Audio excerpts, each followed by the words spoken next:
సంతకమేగా చెయ్యొదిలేస్తే అమ్మాయి పెడతా.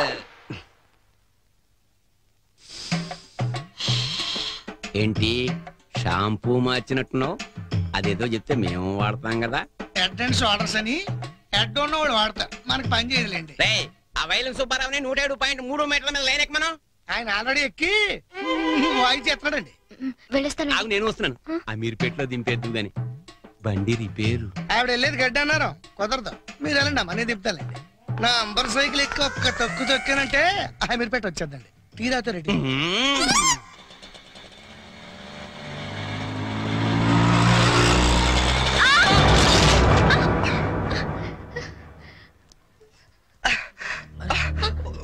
సారీ అండి, సారీ, నేను చూసుకోలేదు. అండ్లు గరుడు కాదు, తోలుడు తెలవాలి. తమ్మి నువ్వు తమ్మి, నేను చేస్తా కదా సెటిల్మెంట్. ఏమిటండి ఈ అఘాయిత్యం? ఈ కాలపు ఆడపిల్లలు మరీను మగ పిల్లల్ని గుర్తటం ఏమిటండి చూద్దాం. మా కాలంలో ఇలాంటి వెరగం చూబండి. చేతిలో కర్ర పట్టుకొని గడకర్లా నిలబడతారేమండి? వెళ్ళి న్యాయం చెప్పండి. ఏమా అసలు లైసెన్స్ ఉందా అన్న? ఆగే నేను చూసుకుంటా కదా. గిసొంటి గిన్ని చూసినా మొన్న ఇట్లే మా బస్తీలా ఓ పోరని ఉసుకలారి గుద్దితే నిలబెట్టి 2 లక్షలు గుంజినా. అన్న నువ్వు కూర్చోవే. అయ్యే కూర్చోంటే అరే కూర్చోంటుంటే ఎందుకు ముగ్గురు పడుతున్నావు? నీకు స్కానింగ్ తీస్తా, అవసరమైతే ఎక్స్రే తీస్తా, మరీ అవసరమైతే ఆపరేషన్ బి చేయిస్తా. నువ్వు చక్కల ముక్కలు వేసుకొని కూర్చో. అచ్చా నీ సంగతి ఎంత పోని? డైలీ ఇట్లా అందరిని గుర్తుకుంటా పోతావా? కొలు ఏమని చేస్తున్నావా? నేను ఆల్ ఇండియా రేడియోలో చిన్న పిల్లలకి కథలు చెప్తుంటానండి. మా ఆఫీస్ లో వెంకటేష్ అని ఒకడు ఉన్నాడండి. వాడు నన్ను ఎప్పుడూ ఏడ్పిస్తాడు. ఇవాళ కూడా అలాగే ఏడ్పించాడండి. ఆ చిరాకులో డ్రైవ్ చేస్తూ పొరపాటున గుద్దేశానండి. ఆఫీసులో ఆడేవాడు నడిపితే ఇక్కడికి వచ్చి రోడ్డు మీద జనాలు గుర్తావు. నువ్వు ఉండు, పోలీసులు ఫోన్ చేస్తా, ఆలోచన సంగతి తెలుస్తారు. అన్నా ఆగిరాదే, కాలు నాకు ఎరగలేదా? చూడు పిల్ల, చాలా ఖర్చు అవుతుంది. ఆడి కాలు ఎరిగిందో చెయ్యి ఎరిగిందో మొత్తం చెకప్ చేయించాలి. పైసలు తీ పైసలు బయటిది. అరే నువ్వు కూకో తమ్మి. అట్లా కొంచెం ఎదురా భయ్, చెయ్యి బాగానే పనిచేస్తా. చెయ్యి కాలు అన్ని బాగానే పనిచేస్తాయి. ఇంకేమైనా చెకప్ చేయమంటావా? వద్దానా? ఏం చెకప్ చేస్తానా? నేను చెకప్ చేసుకుంటానా? అలా ఉంటానా వద్దానా? పదండి బయలుదేరతాం పదండి. చాలా థ్యాంక్స్ అండి. పెద్ద గొడవ అయిపోతుందేమోనని భయపడ్డాను. లేదండి, దాందే ఉంది. వాళ్ళు ప్రతి విషయాన్ని క్యాష్ చేసుకోవాలని చూస్తుంటారు. ఇంతకీ మీ పేరేంటండి? గీతాంజలి. ఎట్టెళ్ళాలో చెప్తే డ్రాప్ చేసేస్తాను. మీరెటు వెళ్తున్నానండి? లెఫ్ట్ వెళ్తున్నానండి. నేను లెఫ్టేనండి. ఏమండి, ఈ ట్విన్ సిటీస్ లో పాపులేషన్ ఎంత ఉంటుందండి? ఒక 40 lakhs వరకు ఉంటారండి. ఆ 40 lakhs లో రిచ్ పీపుల్ ఎంత మంది ఉంటారండి? ఏవండి, నేను పనిచేసేది ఆల్ ఇండియా రేడియోలో, మున్సిపల్ కార్పొరేషన్ లో కాదండి. సారీ అండి. నేను రైట్కి వెళ్ళాలి. మీరండి? నేను రైటేనండి. అయినా ఈ సినిమాలు కేబుల్ టీవీలు అవి వచ్చిన తర్వాత ఇంకా ఈ కాలంలో రేడియోలు ఎవడంటున్నాడండి? నేనంటాను, పెద్దక్క రేడియో అన్నయ్య, కార్మికుల కార్యక్రమం, పాడి పంటలు ఇవన్నీ రెగ్యులర్ గా వింటుంటానండి. ఆ ప్రోగ్రామ్స్ అన్ని ఎప్పుడో ఆపేశారు. మీరు బండి ఎందుకు ఆపేశారండి? మా ఇల్లు ఇదేనండి. మరి మీ ఇల్లు? మా ఇల్లు కూడా ఇక్కడేనా అండి? ఊరుకోండి. ఓ రైట్ ఓ లెఫ్ట్ కలిసినంత మాత్రం ఇల్లు కూడా ఒకటైపోతాయి ఏంటండి? ఇక్కడి నుంచి నేను వెళ్ళిపోతానండి. వస్తాను. అయ్యో, బాగా దెబ్బ తగిలినట్టుంది. నేను డ్రాప్ చేస్తా కదండి. పర్లేదండి, నేను జనరల్ గా లేడీస్ ఎక్కువ ఇబ్బంది పట్టను. నేను వెళ్తాను. పైకి వచ్చి కనీసం ఫస్ట్ ఎయిడ్ అన్న తీసుకోండి. అబ్బా, నన్ను ఇబ్బంది పెట్టకండి, నేను రాను. చెప్పిన మాట వినాలి. పొత్తిగా డిసిప్లిన్ లేకుండా పోయింది నీకు. ఇలాగైతే నన్ను పంపించేస్తాను. తాగు నారు మూసుకుని. ఇందాక వేడి నీళ్ళు పెడతానంటే టీ కోసమేమో అనుకున్నాను. అయ్యో సారీ అండి, మా కృష్ణగాడి గొడవలో పడి మర్చిపోయాను. తీసుకొస్తాను. షుగర్ 2 స్పూన్లు వేయండి. అలాగే.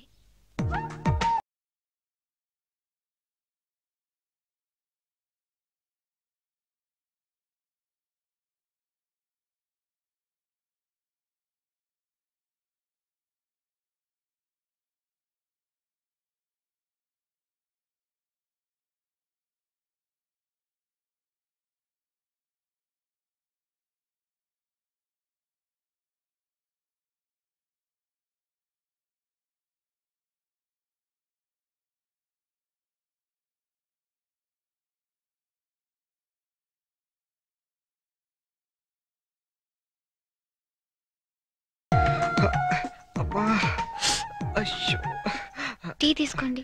థ్యాంక్స్ అండి.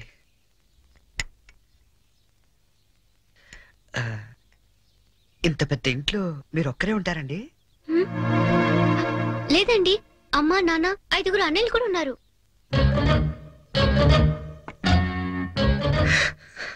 ఏమైందండి?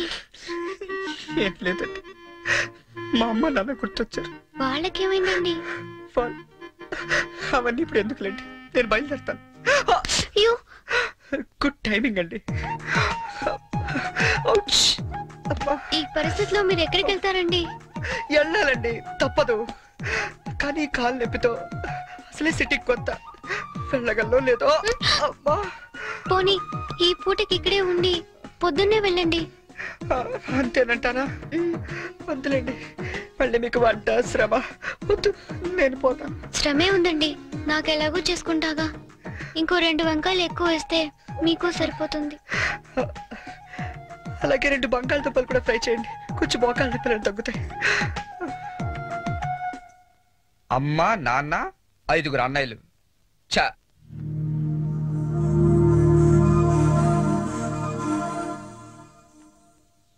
మీరు కాఫీ తాగి బయలుదేరతారా? నాకు ఆఫీస్కి టైం అయింది.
అవును, అసలు ఏమైపోయావు నువ్వు?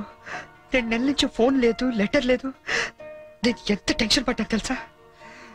నేను డల్గా అప్సెట్ గా ఉండడం చూసి మన విషయం మా ఇంట్లో వాళ్ళకి కూడా తెలిసిపోయింది. నువ్వేం టెన్షన్ పడద్దు, అంతా హ్యాపీయే. మా నాన్న టికెట్ తీసి మరీ పంపించాడు తెలుసా? తీరా ఇక్కడికి వస్తే నువ్వు ఇల్లు మారిపోయావన్నారు.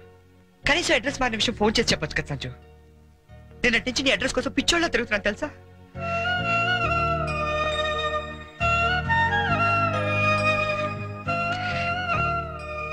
ఇది నా జాతకం, మా అమ్మ ఇచ్చింది. వాళ్ళ సెంటిమెంట్స్ ఏవో వాళ్ళకు ఉంటాయి కదా. నీ జాతకంతో మ్యాచ్ అవుతుందో లేదో చూసుకో మరి.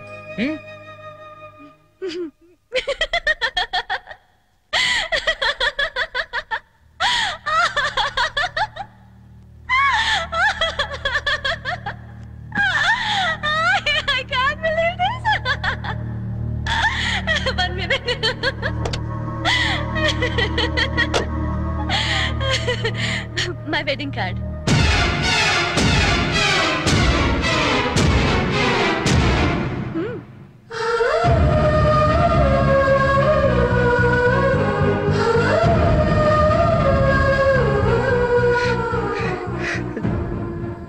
చేస్తాం కదా. ఇప్పుడు చేయడం ఏంటి? ఎప్పుడో చేశా. నువ్వంటే నాకు ఇష్టమని జోక్ చేశా. నువ్వు లేకపోతే బతకలేనని జోక్ చేశా. చివరికి ఐ లవ్ యూ అని కూడా జోక్ చేశా. అప్పుడేసిన జోకులకే ఇప్పటిదాకా నవ్వుకుంటున్నాను. కానీ ఇది మాత్రం జోక్ కాదు, షాక్. ఎలా ఉంది? నన్ను పెళ్లి చేసుకుందామని ఎగురుకుంటూ ఎర్ర బస్ ఎక్కొచ్చేసావా? ట్రైన్ లో అడుక్కునే వాళ్ళంతా నీ ఫ్రెండ్స్, 10వ తారీఖు దాటితే పక్కింట్లో ఉప్పు పప్పు అడుక్కునే ఫ్యామిలీ. నీ రేంజ్ కి నేను కావాలి. ఏంటి సైలెంట్ అయిపోయావు? మాట పడిపోయిందా? కార్డు చూసే ఇలా అయిపోతే పెళ్లి చూస్తే గుండె ఆగిపోతుందేమో. అసలు నా అడ్రస్సే పట్టుకోలేని వాడివి నా చేయి పట్టుకుందామని ఎలా అనుకున్నావు నువ్వు? పాపం, కష్టపడి చాలా దూరం నుంచి వచ్చావు గాని పెళ్లి చూసి ఫోన్ చేసి వెళ్ళు, కనీసం ఛార్జీలన్నా కవర్ అవుతాయి. హే, వచ్చేటప్పుడు మంచి డ్రెస్ వేసుకుని రాయే. కార్డు కూడా మర్చిపోకు, లేకపోతే లోపలికి రానివ్వరు. నవ్వు నవ్వే. Come on, laugh. నా జోకులకి నవ్వే వాళ్ళంటేనే నాకు ఇష్టం. నా మీద జోకులేసే వాళ్ళంటే నాకు చాలా అసహ్యం. చూసావుగా అనకాపల్లిలో హీరోల తిరిగే నిన్ను హైదరాబాద్ లో ఎలా జీరో చేశానో. నాలాంటి ఇంటెలిజెంట్ గర్ల్ తో మూగోండని గుడ్డోండని డ్రామాలాడితే చివరికి ఇలా పిచ్చోళ్ళ మిగిలిపోతాను.